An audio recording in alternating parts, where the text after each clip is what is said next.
فراکسیۆنی کۆمەڵی ئیسلامی لە ئەنجومەنی نوێنەرانی عێراق سەردانی باڵۆزخانەی ئەمریکای کرد لە شاری بەغدا و لەلایەن دۆگڵاس سلیمانەوە پێشوازیەکی گەرمیان لێکرا.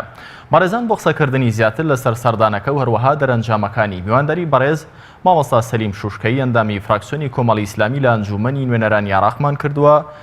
مامۆستا سڵاو لێبێت و سپاس بۆ بەڕێزتان دەمەوێت لەم پرسیارەوە دەست پێ بکەم.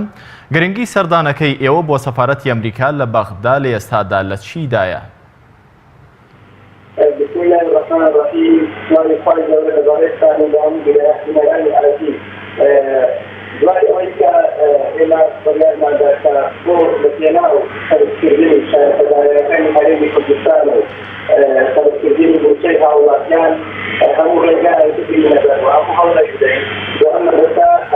كان سفارة أمريكا مع البريطانية والآن السفينة وفي شواطئ جدة لكن وإذا اثنين ثلاثة تعدي في سعودية في حاليا حمد السكان توسيته وتعرفنا لتلك الشان في تلك قضية حيدر عبادي وأريد تسليم كذا فلسطين وفلسطيني كان هذه كردستان والغمات عائشة أول كأفاصيل موظفين هذه كردستان وغمات شوى تسليم كشارة كان جداران هذه كردستان ديكما كثير فايدة وظيفة شهر مع نتيجة بالجوا وناتج حوالات هذه كردستان من المستقبل نتيجة هذا الدستور وليس هذا التوسيع العراقي في الاتحادية كما طالما ذكر السياسات تطلع عن أو بعد ذلك لا يوجد سياسة ولكن الكثير السياسية نوع حكومة هذه المصالح هذه كذا حوالات بعد ذلك وضعيني مثل حوالات هذه السياسات في زمان الدستور والهجرة في دستور الصلاحية والبرد الحساسي وليس في ذلك على نبذة وتمسها وكان يستعمل وقد حاولوا وتعاونوا إلى قبول نتوري في كذا دعوة مع الشركات لنفس على بدء تعليم التنظيمات السياسية وإذا السياسيات قاوموا إليه التساري لهمان كانت كوميسيون رجعا وكذلك ببارا وتجدنا في مسائل إشكالات بدون جسرة لأولا تستطيع أن أو تجدتان تجدتها صاروا إسقاطات في منزل خارج فرنسي دوما راجعا كلام فرنسي وكأننا كويسة فينا أو كسارة ترجعنا بالله مثل المقاطعة والتعوذية كان وطيعا مغين كانت بس الشيوين تعوذية إسقاطات كامتا راجعا كأننا تعوذية إسقاطات كان عراقها لأي بجفاري فدين تعوذية إسقاطات إسقاطات لبس الجديد على الجانبين هذه في كردستان مبدئي يمنية هنا تعامل لدرجة الصلاة الذي كردستان لديه جاهز في السياسة الصلاة معه جنائي وتعامل لدرجة ورئيس لديه هذا الدستور أعماده لدى العراق كيف ممكن ولا تدستوريان يقول في الدستور دعوة ما تصدقان يقول الدستور قانون دعوة مامۆستا سەلیم دەمەوێت ئەم پرسیارە لە بەڕێستان بکەم کە هەڵوێستی سەفارەتی ئەمریکا لە عێراق چی بوو سەبارەت بە داواکاری دەستپێکردنەوەی گفتوگۆی نێوان بەغدا و هەرێمی کوردستان کە لە ئێستادا وەکو دەبینین هەرێمی کوردستان باجی ئەو بێدەنگی بەغدا دەدات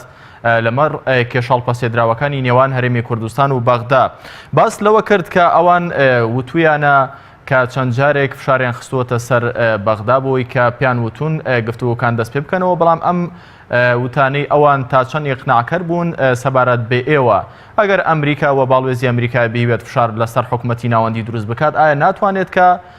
لە نزیکترین کاتدا کێشەکان و گفتوگۆکانی نێوان هەرێم و بەغدا چارەسەر بکرێن؟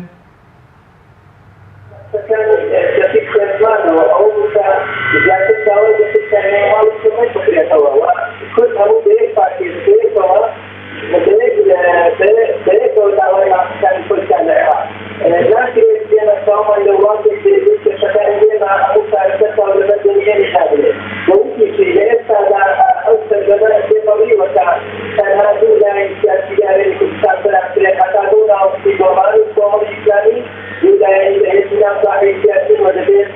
تعاملا تجربة به ودليل خطوات فشلات من العراق وأو إسلام تدخل باوەڕێ هەمویان بەیەکەوە دەبێت تاوان بپارێزکەنەوە و داوای مادەستوریەکانی خۆیان بکەن لە چارچێوەی عەرەبێکی ئیتیحادیدا بۆیە ئێمە داوامان کرد کە بەشێک لەو شارانەی پێشە لەسەر هەرێمی کوردستان ئەیدەوێت ئەو پێشودا لە نەتیجەدا هاوڵاتیان دەچنە موسەقی هاوڵاتیان باشتێک دەدەن كتابت موضوع واجب بس أو كذا يعني بس ما تجوا حتى بس يقول كذا زمان هي لا كانوا لا ثاني لا موظفين هذه الكتاب طبعا كان دوام الناس إذا تحقيق بيتوريا أو تقدر شيء يمكن هو كان هذه الكتاب لو لا تتحملنا كان وفجأة كل دوام كذا بيجي كذا أو بعد ذلك بەڕێز مامۆستا سەلیم شوشکەی دەمەوێت بپرسم کە یەکێکی دیکە لە تەوەری گفتوگۆکانیەوە لەگەڵ باڵوێزی ئەمریکا لە عێراق گفتوگۆکردن بووە سەبارەت بە هەڵبژاردنەکانی داهاتووی عێراق و هەرێمی کوردستانیەوە چ داواکاریەکتان لە باڵوێزی ئەمریکا لە عێراق کردووە کە هەڵبژاردنەکان بە چ میکانیزمێک بەڕێوە بچن و پێتان وایە ئەمریکا لەم بارەیەوە چ هەنگاوێک دەگرێتە بەر؟ إما كمان الشؤون السياسية والسياسية والسياسة والإخبارات كانت تكون إذا كانت كل شيء في الدنيا لو ما كان هيك في الدنيا أو في السياسة ولا ما كانت في مكان عراق في الدنيا وقت في الدنيا أولها في الدنيا الإخبارات جريمة كانت في الجزاوة رجال جريمة في الدنيا الإخبارات بين وبين مواعيد الإخبارات بديل ما يكون الإخبارات وذي هرجان كان في حول أرجام الدنيا طبعا في لسه الإخبارات في نزيه خالده ولسه والذي وثاني رجال ثاني كومبي مدرسة ودولتين كانوا توجه لبسيط مثلا بالتأكيد لدى كل ورجعت لدى تمييز واستقرار عراقا وعلى كل جانها وما كان أكيد العراق وفي توجه العراق له لجات كانت الأوامر فيما تأكيد أنه في كوتا في لسه الانتخابات في العراق في هذه الكتاب بشيء فيه وجود التسجيل كانت كارثة وقومها أحد مقابلها ولا يستطيع وكل شيء زۆر بەڕێز مامۆستا سەلیم شوشکەی ئەندامی ئەنجومەنی نوێنەرانی عێراق لە فراکسیۆنی کۆمەڵی ئیسلامی ڕاستەوخۆ لەگەڵمان بووی سپاس بۆ بەڕێزتان.